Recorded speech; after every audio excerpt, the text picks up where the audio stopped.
What's going on, my fellow Husker brethren? This is Ethan Bice. This is 4 Hours to Lincoln. If you like my show, please like, share, subscribe, and all the other goodies that come along with that. Anyway, so this won't be a long show. I'm just here to talk about the basketball game last night against Rider and overall what you guys think about the basketball team in general now that they are 3-0. My opinion, it's not pretty. It's not exactly what I had in mind of what we're going to look like this year. Mainly due because we're not shooting well. I really thought our shooting percentage would be better than it is, but I think there's a lot to explain about that. Casey suited back up yesterday. He was starting the game, and there's one point where he went 1-9 shooting for 3-pointers, which definitely isn't him. The team in general did go off there at the end after playing a really close game against Rider. Not here to complain. It's still early in the season, so we don't exactly know. And Casey was hobbling a bit, so we don't really know what full potential this team has. I don't really have a clear answer yet. Rider was only picked to finish like 11th in their conference this year, so I don't know. But that usually means nothing either, as I've seen teams pick to finish last and they end up winning it all. So, and Ryder actually looked like a really good athletic team. So, I don't know. We'll see how the season progresses. The team already gets back in action tomorrow, and I think against Stony Brook. But we'll talk about that at a later time. Speaking of later time, so we're approaching Thanksgiving. We're in holiday season. This is a really awkward time of year, and it's really awkward for me too, as there's a lot of traveling involved, and I'm sure a lot of you travel as well. So it looks like this weekend I'll be traveling to Nebraska for my family's Thanksgiving. And then the next week, it looks like I'll be traveling again to the in-laws. So it's going to be a pretty busy 2 weeks. I will try to upload videos as soon as I can. There's really no promises of if or when. It's when I can. So this is kind of going to be a really tough time to get videos out there and talk about Huskers, and if I do, they're probably going to be really quick, but I'll try to get some content out there for you guys so we can keep updated on what's going on in the world of Husker athletics. But anyway, so the women play Alcorn State tonight. I don't really know much about them. I'll take a look here in a minute, but we'll continue talking about this game. So we, our field goal percent shooting was 33.3 last night. That was really bad. Mostly in the game, I mean, at the end of the game, we were starting to be red hot, starting to be the Huskers that I know we can. And I'm just really hoping that's from, early season jitters. Because you almost had a new lineup last night, and it looked like the guys kind of had to gel back together. But it was really rough. The shooting was bad. We shot, I'll say this, though, the free throw shooting was a little better. When we get fouled, we make our free throw shots. So that it was a little better. You still want to be at least above 80% though, but I'll take 77% over 60% any day of the week, but that's really got to go up. Um, let's see, our rebound, we did out rebound Ryder 47-34, so that was good. Um, a lot of turnovers, so we turned over the ball 11 times. Very high number. We tied Ryder with 11 turnovers, so ball handling is got to be not only in football but in basketball apparently. Uh, and Ryder had 10 steals on us. Again, that was terrible. We only had 3, so it was a very rough game against a mediocre team at best. I don't know, right? I mean, I think Ryder might be a little better than what we give them credit for. I hope so. I'll be rooting for Ryder the rest of the season, that's for sure, and I hope they play well.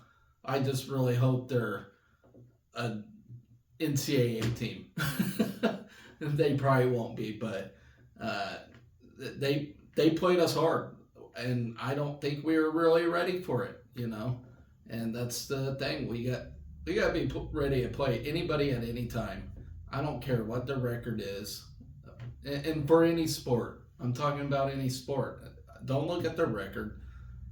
You know, the teams gel. I mean, especially early in the season when teams are starting to come together. You know, you don't know what you got coming in. So it was a rough night in basketball. We still got the win, and I'll take it any day of the week. You know, we had the stretch there at the end. C.J. Wilcher did his thing, but there was definitely a lot of mishaps in this game, and we can't have that, especially coming into the Big Ten season.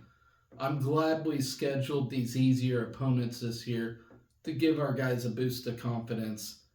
But Fred Hoiberg has got to be sort of fuming in the locker room with these inconsistencies that our team had. And like I said, it is early in the season. It was kind of a new lineup, adding Casey in. And I think this year, I really think teams are going to be marking Casey. He might not put the numbers up like he did last year, but that can open up guys like Sam Hoiberg and C.J. Wilcher and Josiah Alec, all them guys to go and do their thing, like make points. But them guys got to make buckets. They cannot be hitting the rim every damn shot, you know. So hopefully we're practicing shooting and whatnot, and from there. So anyway, like I said, we got the win. That's all that matters. I am very happy about that, but definitely a lot of improvement that needs to go along with it. We are 3-0. I don't even remember the last time we were 3-0, but I feel like it's been a long time. I do believe the first time in Fred Hoiberg's career we're 3-0. But again, we're playing some basic teams right now. We do have a tough test against Oregon State coming up, but that's for another time. But anyway, so let's talk about our opponent tomorrow against Stony Brook. And I'm just pulling up the athletics website. I'm kind of doing it the lazy way here. Let's see. Numbers to know. 3-11. Nebraska held Ryder to 30.4% shooting on Monday night and now leads the Big Ten in field goal percentage defense. Dating back to last year, Nebraska has held 4 of its last 5 opponents under 40% shooting. Then there's the number 50. Nebraska held Ryder to 50 points, which matches the lowest total a Husker team has given up under Fred Hoiberg. Nebraska held Iowa to 50 points on December 29, 2022. Ryder entered Monday's game averaging 89 points per game. And then there's the number 30. Nebraska's 30 three-pointers are the most after 3 games since 2018-2019 team had 31 in their first 3 contests. The Huskers are one of 4 Big Ten teams currently averaging at least 10 3-pointers a game. So that's a good number. The problem is our percentage. But still. So anyway, there's a thing. It says Huskers bid for 4-0 start on Wednesday versus Stony Brook. The Nebraska men's basketball team looks to improve to 4-0 for the first time since 2018 on Wednesday as the Huskers play host to Stony Brook in the second game of the Cornhusker Classic at Pinnacle Bank Arena. Tip-off between the Huskers and Seawolves is set for 7 p.m. and tickets are available, blah, blah, blah. The Cornhusker Classic is a 4-team event with Nebraska Rider, Stony Brook, and Duke Cuisine that takes place between November 13th through the 22nd. All 4 teams will play each other during that time. Nebraska used a strong performance on the defensive end to subdue Riders' upset bid in a 64-50 win on Monday night. The Huskers held the Bronx to 30.4% shooting, including 23.1% in the second half, and used a 47-34 advantage on the glass to take control in the final 10 minutes. The Huskers used a 17-0 spurt, holding the Bronx scoreless over 9 minutes to pull away. C.J. Wilcher led 3 Huskers in double figures with 13 points and 5 rebounds, while Rink Mast posted his second double-double of the year, and I forgot to mention Rink Mast for some reason, with 12 points and 13 rebounds. Mast comes into Wednesday's contest second in the Big Ten in rebounding, a big reason the Huskers lead the Big Ten in rebounding margin at 12.1 per contest. Stony Brook, who's now 1-2, comes off an 85-63 loss to Duke Cuisine on Monday. In that game, Aaron Clark had a game high 22 points and 4 assists, and the Seawolves shot just 33% in the loss. I cannot talk tonight, guys, or read. So looking at Stony Brook comes into Wednesday's game with a 1-2 mark after an 85-63 loss at Duke Cuisine on Monday night, as I mentioned. In that game, Aaron Clark had a team-high 22 points, including 5 3-pointers, while Tyler Stevenson Moore added 14 points, including 3-pointers. The pair combined for 9 of Stony Brook's 12 3-pointers, but the Seawolves shot just 33% from the floor, including 24% in the first half. Stony Brook in its second season in the Coastal Athletic Association and went 11-22 in its first season in the league. The Seawolves, who return a pair of starters and 10-letter winners, were picked 9th in the Coastal Athletic Association preseason poll. They have retooled their roster with 3 transfers in their starting lineup, and 6th-year senior Aaron Clark returned after playing just 3 games last year before suffering a season-ending injury. The Seawolves have been challenged early, falling 90-74 to St. John's in the season opener before Monday's loss to Duke Cuisine.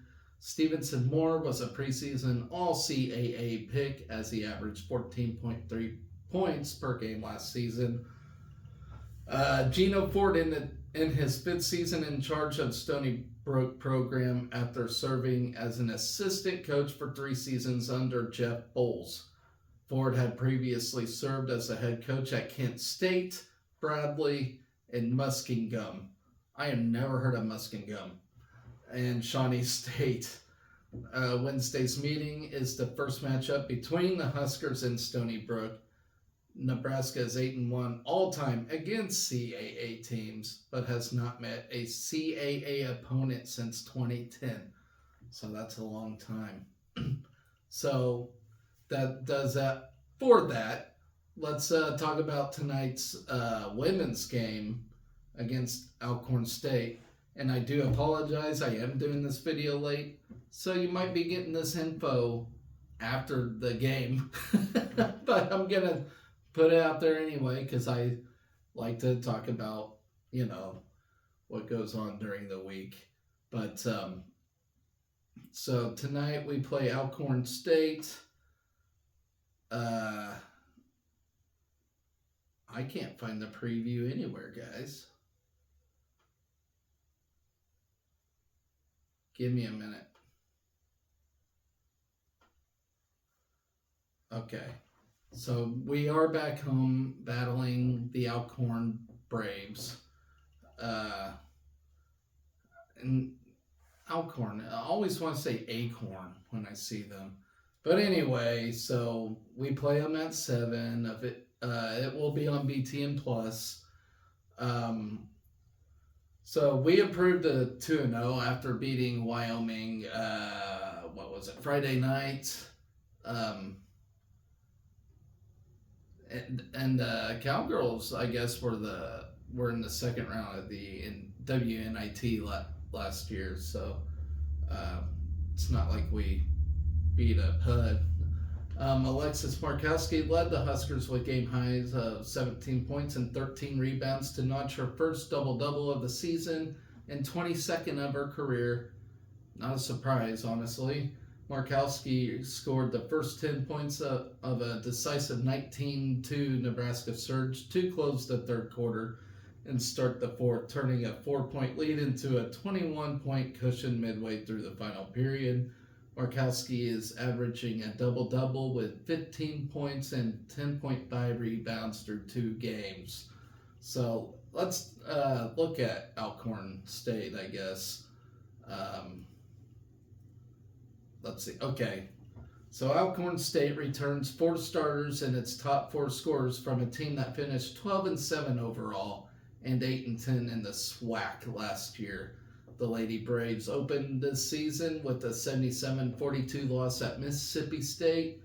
MSU advanced to the 2023 NCAA tournament after taking a 73-65 overtime loss to Nebraska on November 26th of last year, so almost exactly a year ago in Puerto Rico.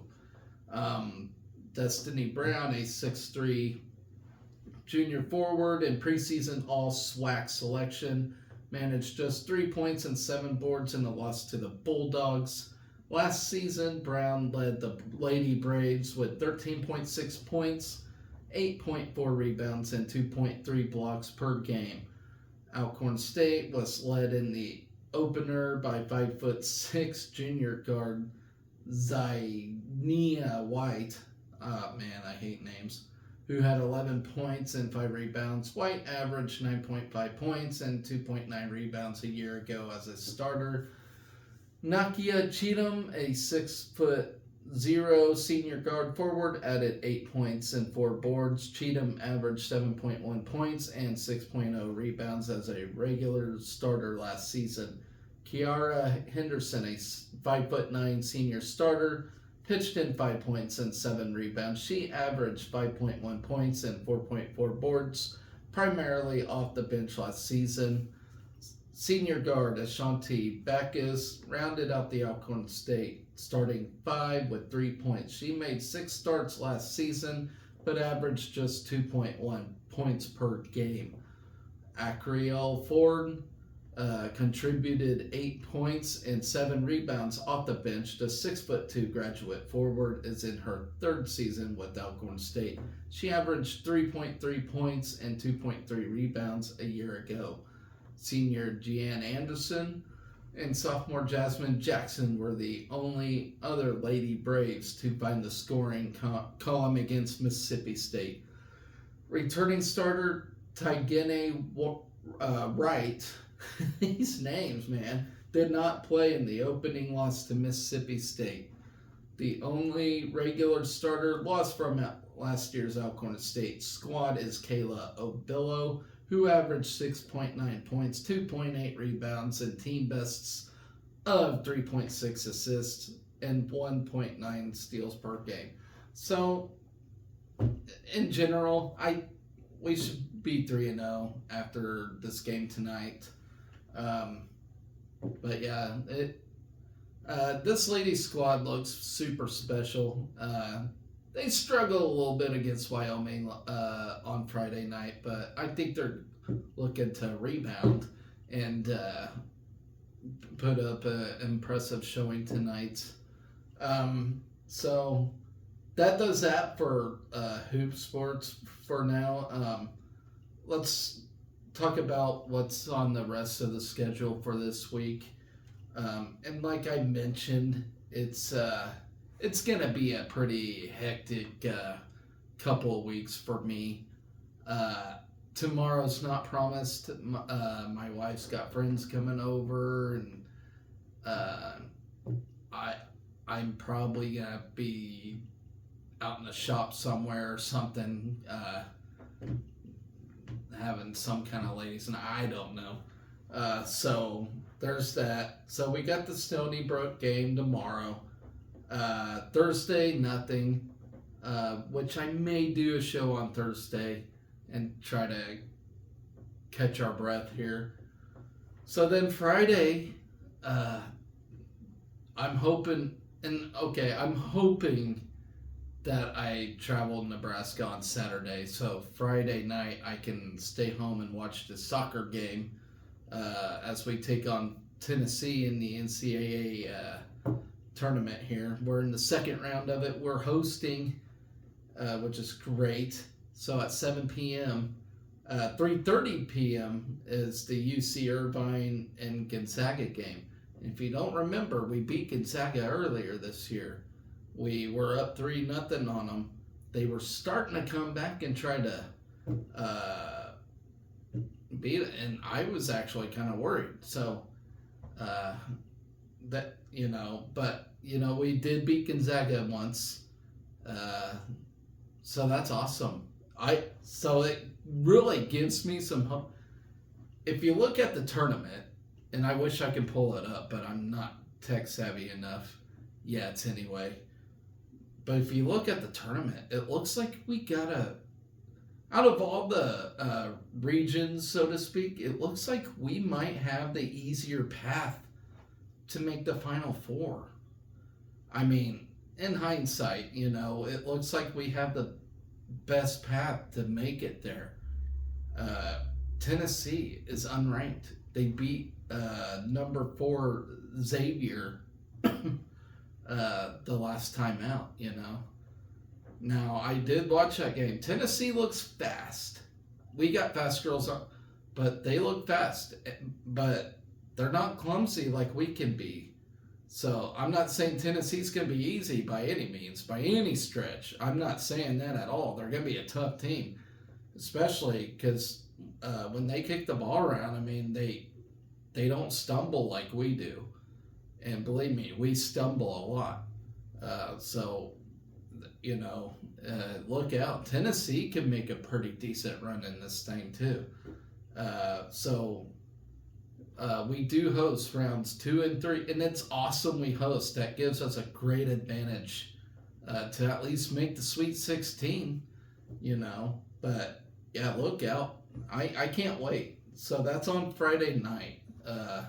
Be sure to watch that. And then you got volleyball at 8 o'clock on Friday night as well. We take on Michigan. Michigan is a team that's kind of rebuilding and finding itself. They'll play us tough. Every Big Ten team does. Should be a win. Should be put us at 26-0. Be a nice little test before we have to take on Wisconsin and all that. Then on Saturday, wrestling is at the Navy Classic. I'm excited for that. I don't know if I can watch that, though. I don't know. It is on Flow Sports, so I can maybe catch it on my phone. But dang it, when I'm up in Nebraska, I don't.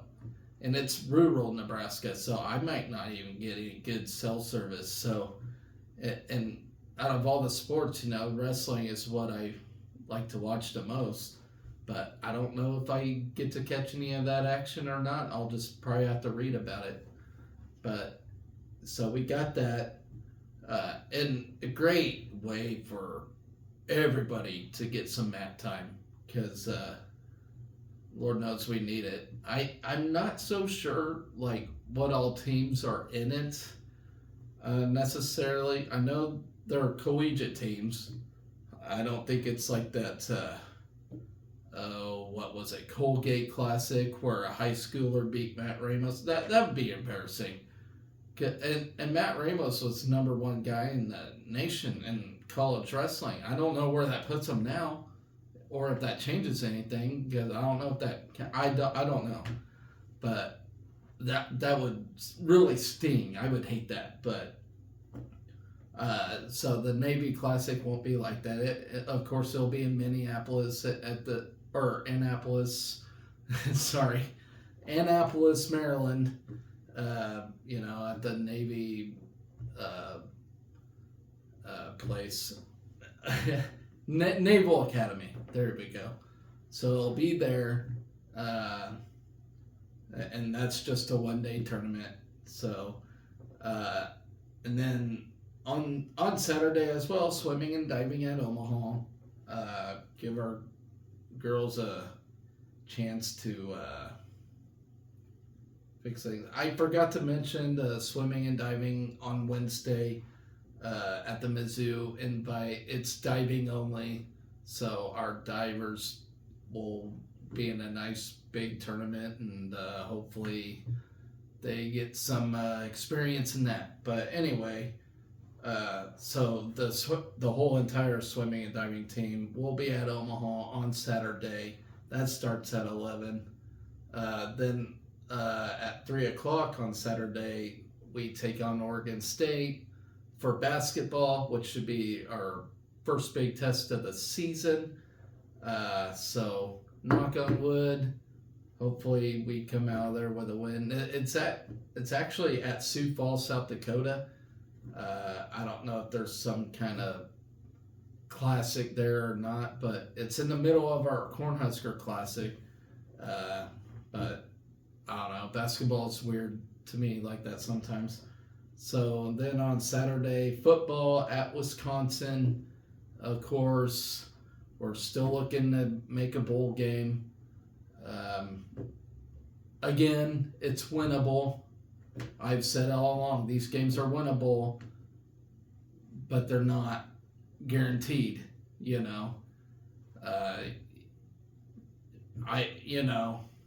hopefully we get our offensive ball handling situation figured out. A lot of finger pointing at Marcus Satterfield, of course, but at the end of the day, it's the player, it's their mentality.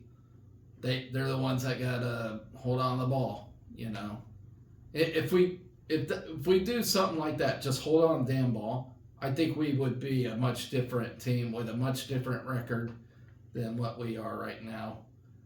It's not like our offense doesn't really have production. It does. In fact, we're like in the top 3 in rushing in the Big Ten, which is pretty decent. I don't know nationwide wise, but Big Ten, we're in the top 3 for rushing. So it's not like we ain't got a productive offense. It's more of ball handling, miscues, little things like that. Those little things add up, if you haven't noticed. For the past 20 years, it's the little things. You can blame the coaches all you want, and a lot of it is coaching. And Matt Rule will be the first to tell you, it's on me. But these players, these mentality they got, I don't know what it is. Are they putting butter on their gloves? I don't know. I do not know. I don't have an answer. I don't think these coaches have an answer. It's all on the player. The player is responsible for, these guys been playing since they were little. They should know how to hold on to the ball. I mean, for how long has these guys been in the game? They should know how to get it done. So You know, you can blame the coaches all you want for that. I don't think coaching is as big as an issue as everybody thinks. I think Marcus Satterfield does call some boneheaded plays, but I look back, you know, a lot of a lot of boneheaded moments does happen by the player. You know, uh, coaches can't hold on the ball for the player. That's the player's job, plain and simple. So I don't know if you have to have some kind of sport psychology thing going on. I don't know. I do not know. I don't have the answer for that. I mean, these coaches might, but at the end of the day, it is the player. And I mean, they're the ones out there playing. So, you know, uh, you can coach them up all you want. But when you're at that level, you should know how to do things. You should know how to football. You should know how to football very well. So, whatever, you know. So, yes, Wisconsin on Saturday. On Sunday, women's basketball does take on rival Creighton. Not much info on them yet, so I don't know. Volleyball at 2 at Iowa. That's I believe it's the start of our 3-game road stretch to end the season is at Iowa. So that it's going to be a tough stretch in volleyball, you know. Can we win the Big Ten title? Of course, got to do our job against Iowa. Then after that, you know, it'll be at Wisconsin. You know, take care of business at Iowa. We should be able to afford a loss at Wisconsin. And I really think we will lose. I don't want to be right about that. I want to win. But, I'm a realist. I mean, I think it'll be a loss at Wisconsin. They're going to get their revenge and whatever. You know, we're still up a game on you. Ha ha, you know. So, I don't know. We got the reverse sweep at Penn State. Penn State just ran away with it against Wisconsin. So I don't know. Our team's mentality seems to be super strong, especially with how young this volleyball team. Their mentality is just unbelievable. So look for that 3-game road stretch for volleyball. Maybe have an exciting ending to the Big Ten volleyball season, and then we approach the NCAAs and the